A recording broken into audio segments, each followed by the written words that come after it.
Bueno, muy buenas tardes a todos.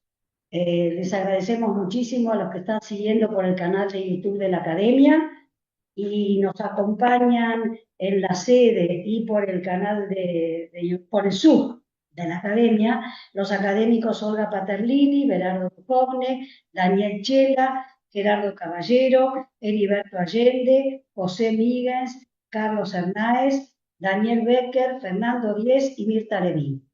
Me olvidé de nadie, ¿no? Como siempre hay alguna persona que se suma a nuestras actividades y en este caso al discurso académico del académico Andrés Bortagaray, quiero comentarles que nuestra academia es muy joven, fue creada en el año 2019 y nace fundamentalmente, entre otros propósitos y objetivos, para promover el valor social y cultural de la arquitectura y el urbanismo. Por supuesto, desde una mirada muy amplia y abarcante, que se proyecta a la ciudad, al territorio, pero que también contempla el patrimonio, el paisaje, la teoría, la crítica, la praxis, etc.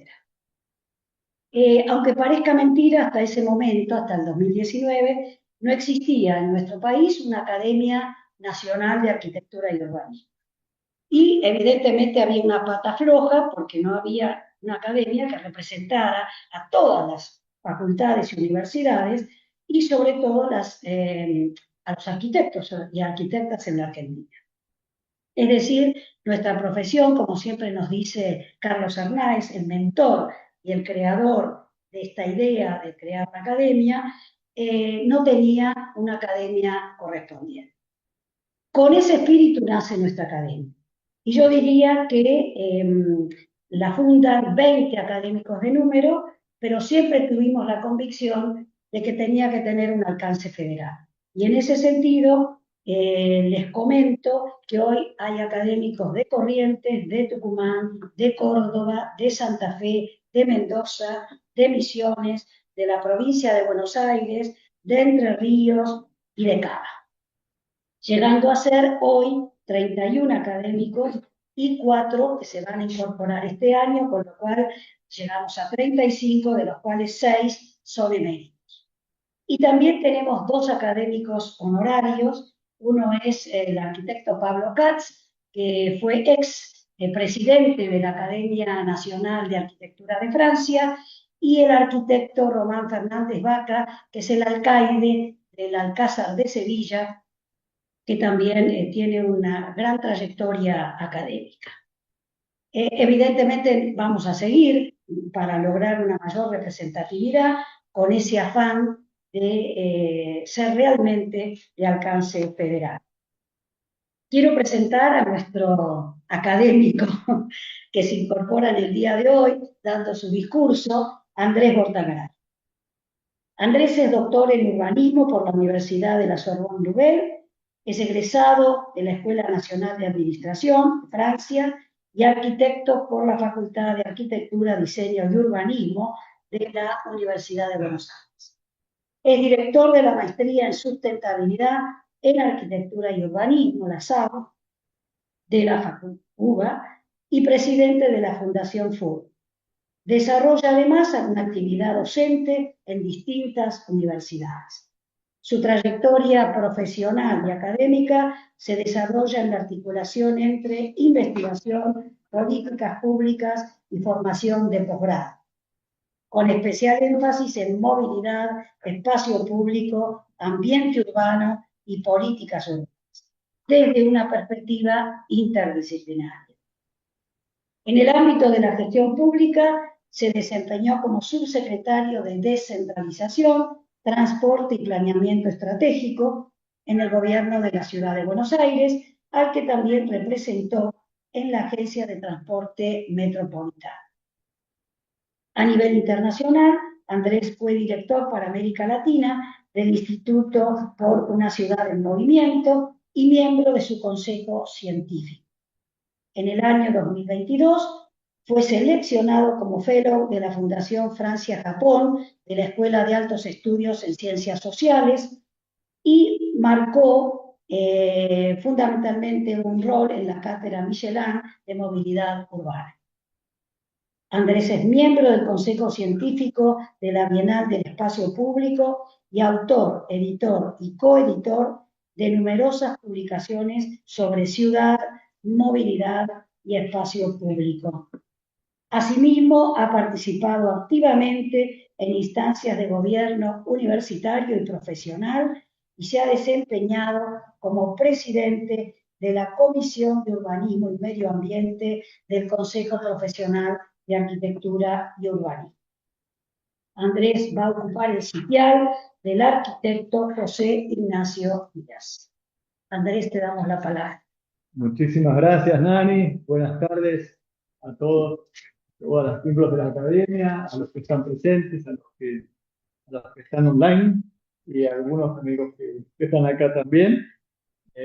Para mí un gusto participar de esta reunión, de incorporarme aquí y como es de uso, me invitaron a que diera unas palabras, un discurso de aceptación, creo que se llama así.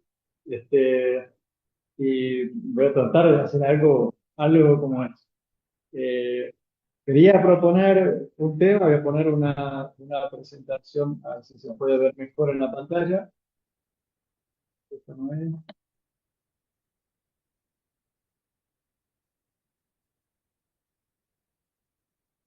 Acá está.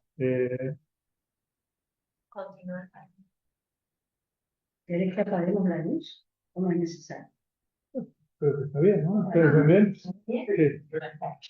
Bueno, entonces el tema para hoy es la ciudad como expresión de inteligencia colectiva. Eh, Vamos a ver como una inteligencia que a veces circula y a veces no. Cómo se puede, si podemos tener algunas conclusiones para contribuir a este espacio y al rol que recién decía Nani, que se fijó, a los valores a los que aspira a contribuir esta academia. Y la primera cosa es que nosotros en muchos ámbitos tenemos una inteligencia colectiva que se desarrolla en las universidades, se desarrolla en los ámbitos profesionales, se desarrolla en las instituciones públicas, se desarrolla también con la participación ciudadana, en los ámbitos de producción. Realmente una masa crítica sumamente importante. Pero es una inteligencia que muchas veces no termina de entrar en los circuitos de toma de decisión para las políticas públicas, en particular, en mi caso me voy a referir al urbanismo, pero creo que eso vale en general.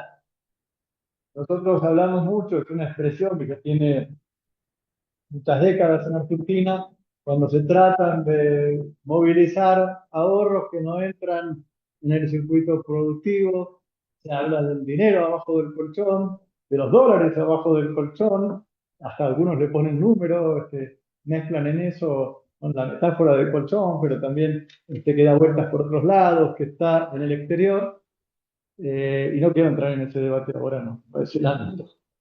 Pero sí decir que también hay una inteligencia que queda abajo del colchón, que existe, que es un recurso del que nuestra sociedad dispone, pero que no termina de articularse, no termina de circular y no se termina de reflejar a la hora de ver algunas decisiones o a la hora de ver el estado de nuestra sociedad y de nuestra ciudad. Entonces, eso es a lo que yo quería referirme hoy brevemente y en todo caso después si tenemos tiempo tener algún espacio de conversación.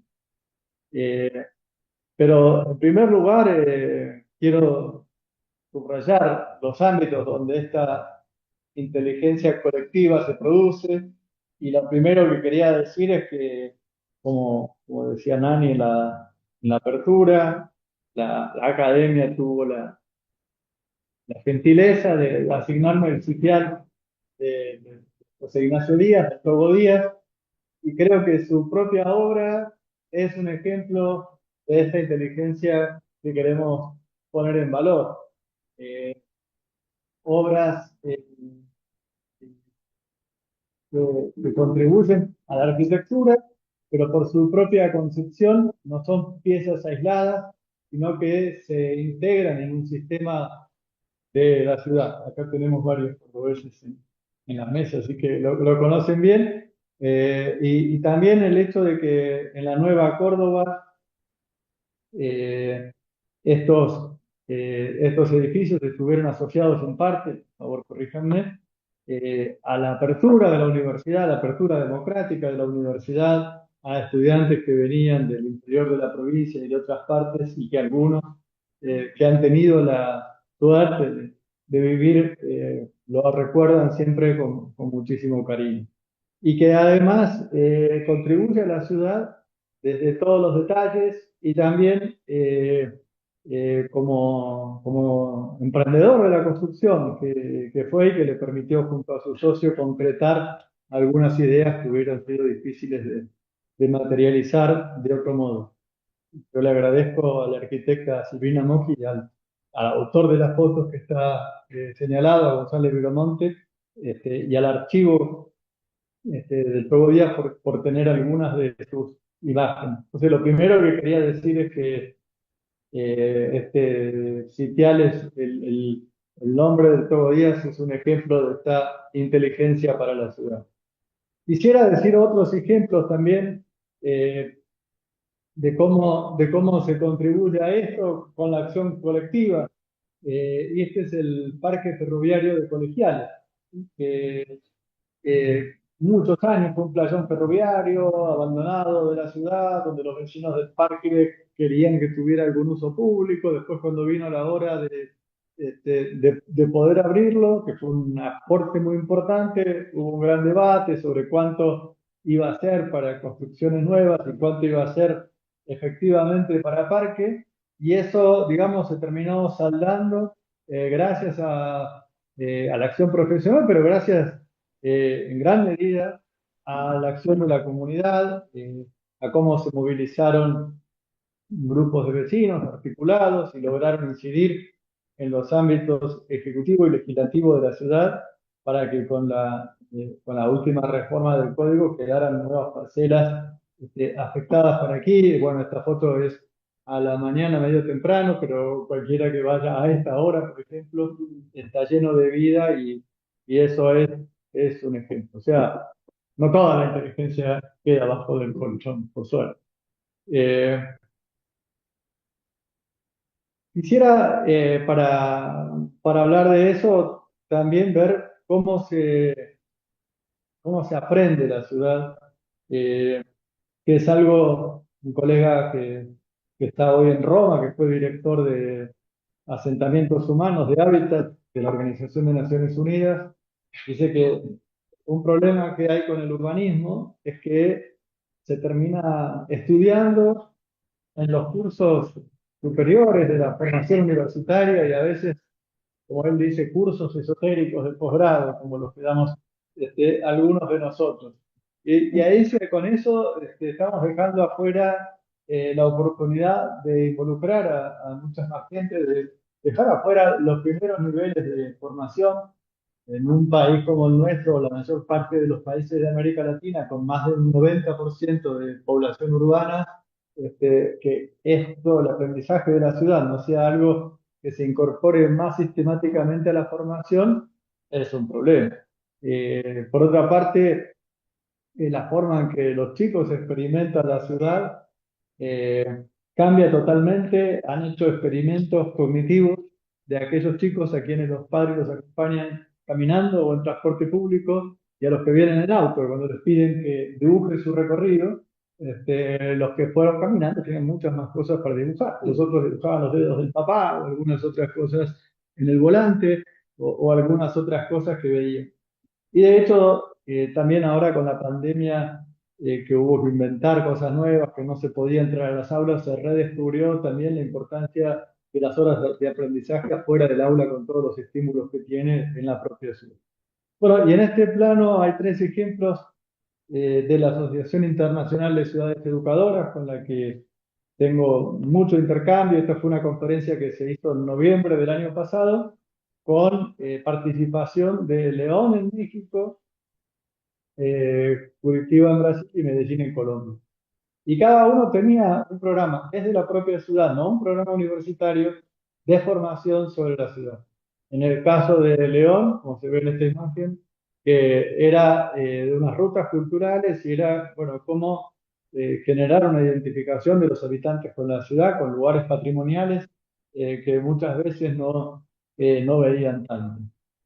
En el caso de Curitiba, tienen un programa que se llama Trilleando Curitiba, no me corrija Fernando, portugués, recorriendo Curitiba, que es mucho más referido al contacto con la naturaleza, tiene un sistema de parques muy conocido, y también parte de la formación con la ciudad es un rol activo de contacto con estos espacios también como generación de conciencia ambiental. Y en Medellín, lo que es interesante es que cada uno de estos tres casos es completamente diferente, es una muestra de la diversidad que se puede tener. En Medellín, el tema más importante es la interacción social.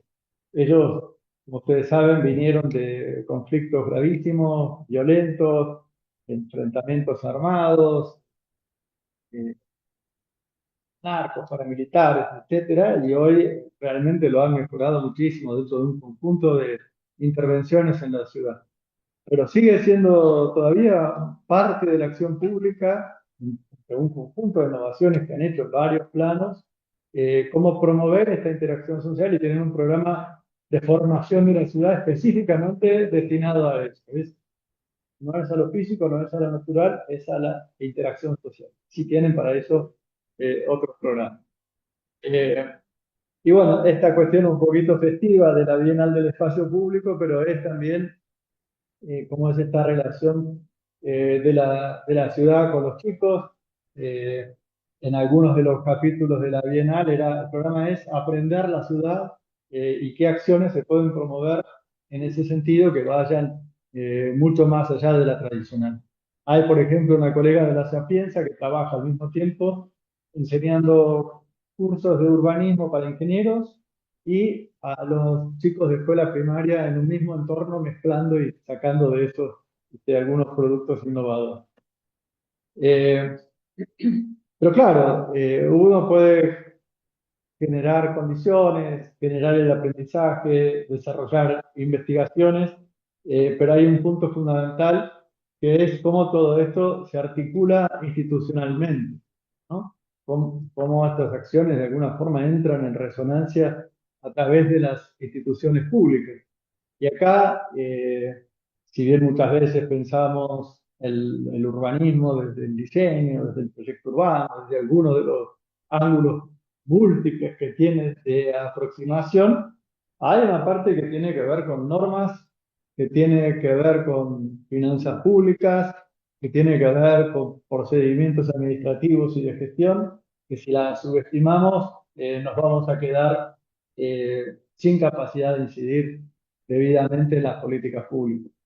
A mí, por mi formación, tengo un desarrollo en ese plano, además de la propia experiencia de gobierno, y creo que esto además nos ayuda a explicar algunas de las cosas y algunas de las decisiones que tomamos. Es algo sobre lo que después voy a volver, pero ¿por qué nos dedicamos a hacer un desarrollo mucho más activa de las redes de autopistas que de las redes de transporte público ferroviario, de las que fuimos pioneros en Buenos Aires y que todavía tenemos un acervo muy importante? Y yo no creo que encontremos la respuesta a esa pregunta por conceptos urbanos. Creo que la encontramos más en la sociología política, en los dispositivos institucionales que hacemos que permiten que las decisiones se puedan tomar en un plano o en otro. Inclusive cuando hablamos del control del gasto público, que es un tema que sale tanto en la agenda con distintas metáforas, eh, no entramos en la profundidad que creo que merece. Una cosa es decir, bueno, cortar directamente a organismos públicos que puedan llevar adelante determinadas misiones en la sociedad, y otra es ver cómo funcionan efectivamente. Y no es solamente el control de regularidad del gasto, que se respeten las normas, que eso ya es muy importante, sino también, y eso es un punto para mí central, la oportunidad del gasto. Cómo un determinado proyecto cumple con los fines sociales para los que fue priorizado y para los que se asignaron recursos públicos. Y creo que en ese sentido podríamos destrabar en parte nuestra inteligencia colectiva si lo usáramos. Tenemos todas las instituciones en la Constitución y en las leyes, pero hay por un lado un déficit de funcionamiento y por otro lado una falta de articulación entre miradas disciplinarias y profesionales. También eh, la Constitución de la ciudad, que este año cumple 30 años, es muy innovadora en un conjunto de aspectos. Creo que hay pocos temas que falten en el texto constitucional y sin embargo a 30 años podemos ver que todavía nos quedan muchas materias pendientes. Pero una proclama, proclama a la ciudad como una democracia participativa y varias de las normas crean instancias de participación, como el acceso a la información o las consultas públicas en las evaluaciones de impacto ambiental. Ahora, lamentablemente, muchas veces, igual son lugares súper importantes y donde hay mucho compromiso y en general esos procedimientos, por lo menos en lo formal, se respetan. Pero muchas veces la riqueza de opiniones que se vuelca ahí no se aprovecha. Un recurso que se derroche. A veces es verdad que las audiencias públicas son consultivas, pero a veces ni siquiera se fundamenta por qué se desestiman determinados argumentos. Y en muchos casos podrían permitir que los proyectos mejoren. Y en este punto me gustaría citar a Manolo Herce, que es ingeniero de Puentes en España, fue director de la Ciudad Olímpica de Barcelona en el 92 y se dedicó mucho tiempo a la investigación y la enseñanza después. Y él, hablando de las evaluaciones de impacto ambiental, justamente decía que en general, cuando se hacen los proyectos ya están totalmente jugados, decididos y prácticamente no hay margen para reconsiderar nada. Primer problema. Segundo problema, no necesariamente, y hablando de España lo dice, no necesariamente eh, fundamentan que la opción elegida era mejor que otras y por qué se tomó, y ni tampoco fundamentan que la opción sea mejor que no hacer nada, lo que en muchos casos también podría ser mejor. Y después dice, claro, después proponen medidas de mitigación. Y él dice, las mejores medidas de mitigación son las que no hacen falta, porque no se generan esos daños que la mitigación trata de solucionar después. Eh, pero claro, digamos, no se trata solamente de instituciones, sino también de cómo vivimos en nuestro medio. Y creo que en tratando de hacer circular ideas, un punto muy importante es cómo se asocia el urbanismo a la salud. Después de la pandemia todos hablamos más de salud que antes. Bueno, Teresa habló toda la vida desde la arquitectura y con mucho para aprender de ella, pero si nos ponemos a pensar en la historia del urbanismo contemporáneo, el crecimiento de las ciudades industriales y las respuestas que se le daba están atrás de todas las innovaciones de las redes sanitarias en Londres, que fueron después en otras ciudades, eh, para encuestas de las revistas de medicina británica cuando preguntan, digan un solo hecho que haya generado algunos médicos, pero algunas transformaciones más significativas en la salud. No dicen la invención de tal o cual medicamento o tratamiento, sino las redes sanitarias. Prácticamente no hay otra medida que haya tenido un efecto similar en la salud. Eh, pero también eh,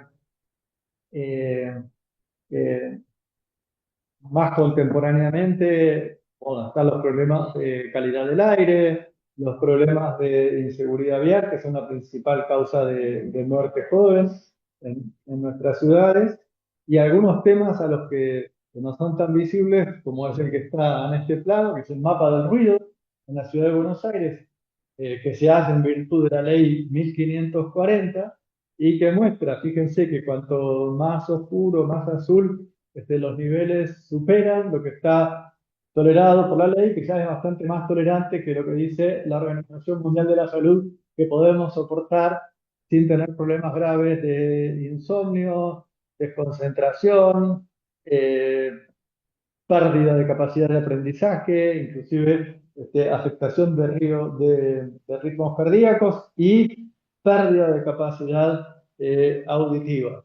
El número que está, el 80, es de una aplicación con la que se puede medir más fácil y sobre esto, en este momento hay un plan de acción ciudadana para tratar de movilizar en este sentido con la Fundación Ciudad, el Centro de Acústica y Luminotecnia de la Universidad Nacional de Córdoba y un equipo de investigación de la Universidad de 3 de Febrero.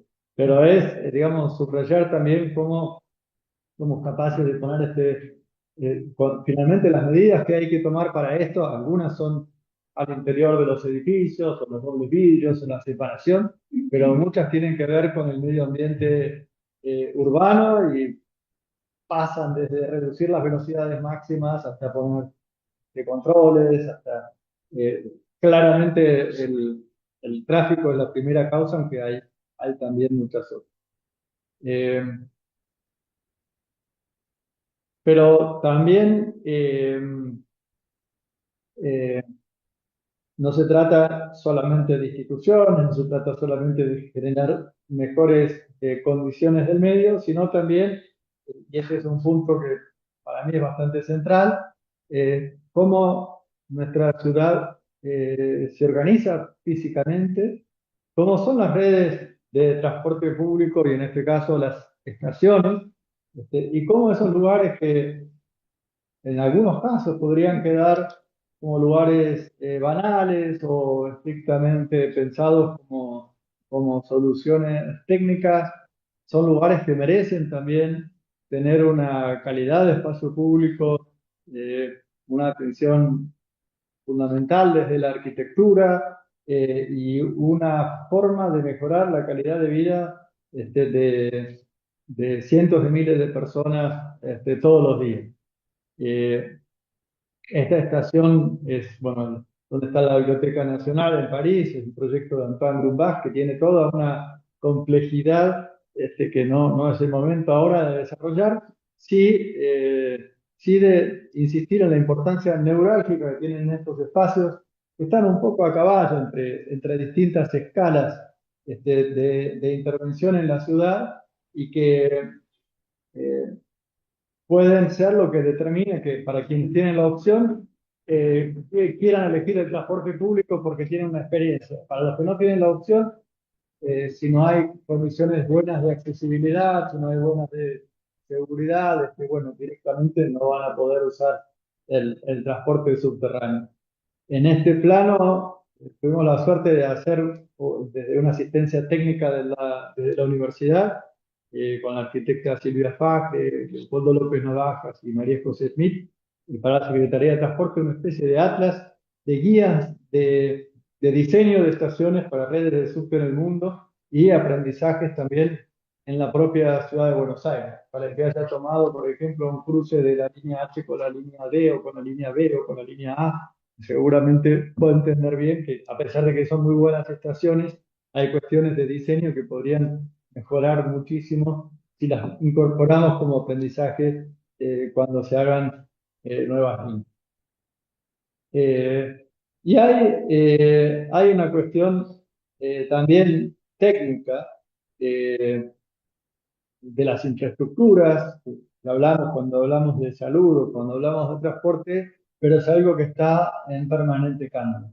Eh, Muchas veces cuando nosotros pensamos en las ideas urbanas, pensamos en las ideas urbanas de los arquitectos.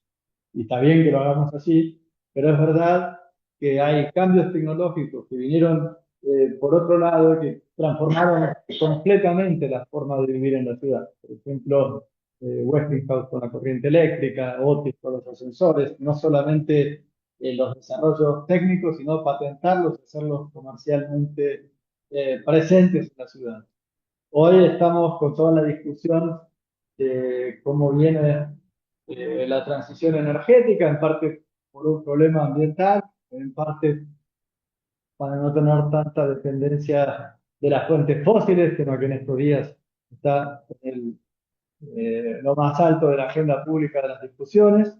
Eh, y es algo que también nuestra inteligencia debería ser capaz de incorporar. Hace poco hubo el desembarco de 7.000 autos de BYD, de la empresa china de autos eléctricos, que por el mundo quedó muy conmovido por la operación y por la importancia. Y es verdad que los autos eléctricos probablemente van a significar un cambio frente a los autos particulares, que tal vez sea el futuro del automóvil, pero si lo que nosotros queremos es tener un consumo más racional de energía, eh, poder usar más las redes de transporte público eléctricas como el subte, poder usar más, justamente estábamos hablando de hablando de los temas, los desafíos tecnológicos, eh, y hay algunos que todavía no tenemos superados, pero espero que estén de vuelta algunos por lo menos. Y justamente, junto con la cuestión de la energía y con otras transformaciones, toda la revolución digital hoy afecta completamente y está en plena discusión qué va a pasar con los tratamientos de datos en las ciudades como un desafío nuevo al que hay que darle respuesta. Entonces, eh, siempre la cuestión urbana es como dar respuesta a los nuevos desafíos que se plantean. Dicen que en algún momento, al principio del siglo XX, la gran discusión en Londres y en Nueva York era qué hacer con la bosta de los caballos que tiraban los carros, y aunque ya estaba lo del automóvil en marcha, hay algunos problemas que tal vez se podían haber anticipado, y hoy estamos con esos nuevos desafíos que tenemos. Pero bueno, parte de esta inteligencia colectiva es ver cómo encarar. Eh, así que ahora, Sí, qué bueno. eh, porque, claro, pero ¿por qué no me adelanto? Acá está. Sí, entonces, volviendo a esta cuestión, digamos, ¿no? De cómo movilizar la inteligencia colectiva. Uno sabe que las redes de transporte público masivo de calidad son una de las mejores intervenciones que se pueden tener en las ciudades. Nosotros tuvimos un desarrollo muy prematuro desde 1913 hasta la mitad del siglo XX más o menos de la red de subte, y todavía tenemos 800 kilómetros de ferrocarril suburbano, pero prácticamente tenemos la misma red que cuando la ciudad tenía 2 millones de habitantes, hoy que tenemos más de 16 a nivel metropolitano. Y si vemos otras ciudades, creo que también mi experiencia, la inteligencia colectiva, así aprendiendo recíprocamente unos de otros, otras ciudades siguieron con sus redes de subte. Por ejemplo, Londres, Tokio o París, solamente en los periodos de guerra dejaron de expandirlo y después inmediatamente se pusieron y lo siguen haciendo. Santiago, México o San Pablo, que empezaron 50 o 60 años más tarde que nosotros, hoy casi cuadruplican nuestra red. Y Quito y Bogotá, que están ahora estas imágenes de Bogotá, bueno, están haciendo sus propias líneas también. Entonces, y un poco para cerrar, antes de que la computadora que no se nos vaya, pero además antes de que se agote todo el mundo, eh, la cuestión, el mensaje es cómo sacar la inteligencia colectiva del colchón. Y creo que no hay una única respuesta, que es articular un poco este conjunto de reflexiones, pero llevándolo al plano de los proyectos, que es plano propio de este ámbito. Hay proyectos que son muy intensivos en capital, que son muy caros y que a veces pueden ser útiles y a veces no. Y en general le ponemos demasiado a esos, algunos que quedan a mitad de camino, como por ejemplo el soterramiento del Sarmiento, u otros que se hacen como algunas autopistas que para mí generan un efecto claramente negativo, y después no nos queda para otras como estas redes de infraestructura pública de las que estábamos hablando. Por eso es algo con lo que insistimos mucho, tratar de ser lo más inteligencia intensivos que podamos en los proyectos, que es un recurso que tenemos, que no estamos usando tanto, que no genera déficit público ni endeudamiento y que en todo caso, digamos, puede contribuir a que los recursos de capital que tengamos sí rindan mucho más. Y para eso, como tenemos varios ámbitos eh, de una masa crítica de inteligencia colectiva en la ciudad, la cuestión es cómo la hacemos circular, y creo que en este sentido los mecanismos de la democracia participativa y la forma de poder articular las reflexiones técnicas con el conjunto de la sociedad y con los ámbitos de toma de decisión, bueno, debería ser algo que pueda contribuir a todo eso. Así que, muchísimas gracias.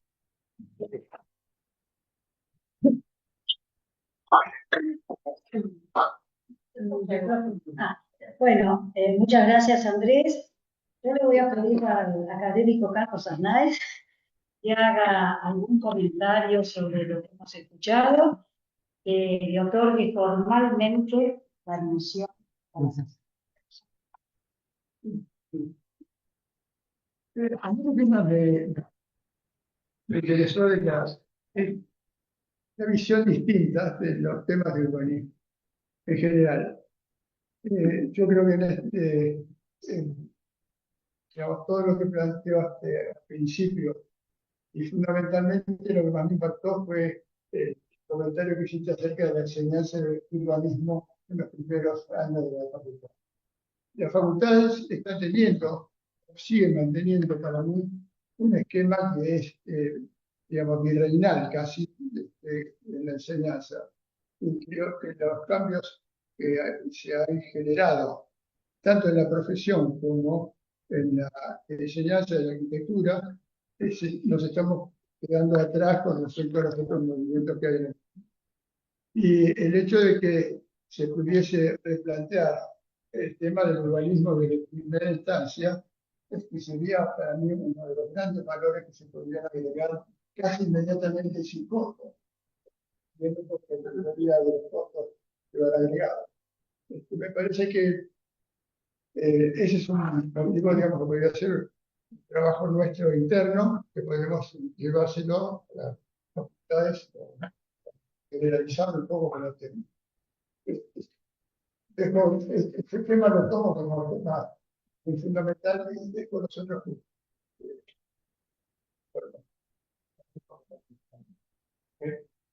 Sobre ese tema, pues, Sí, por sobre ese favor. tema, inclusive la convocatoria de estar llenando el espacio público de Roma y de la Asociación de Ciudades Educadoras era hacerla inclusive en los primeros niveles de la primaria, que los chicos empiecen a sensibilizarse con la ciudad, que empiecen a entenderla, que sea un medio para enseñar otras cosas también, la propia interacción, un aprendizaje fundamental, y inclusive todo el espacio también afuera del aula como estímulo eh, pedagógico que pueda ni hablar de aparte del tema de,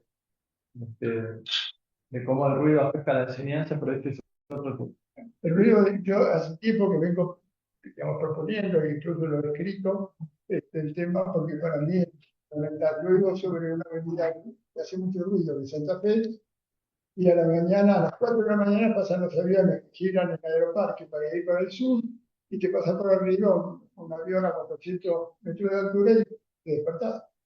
Exacto. Y los decibeles, que lo vaya a contar cualquiera. Hoy hay aplicaciones en todos los celulares Sí, para contarlo, y creo que lo que hace falta es una acción pública. Hay desconocimiento científico, hay las normas, y las normas nos falta actuar. Sí, sí. Muy bien. Entonces le damos oficialmente la inclusión a la academia, al académico Andrés Botta. Muchas gracias a todos los que han asistido. Buenas tardes. Muy bien.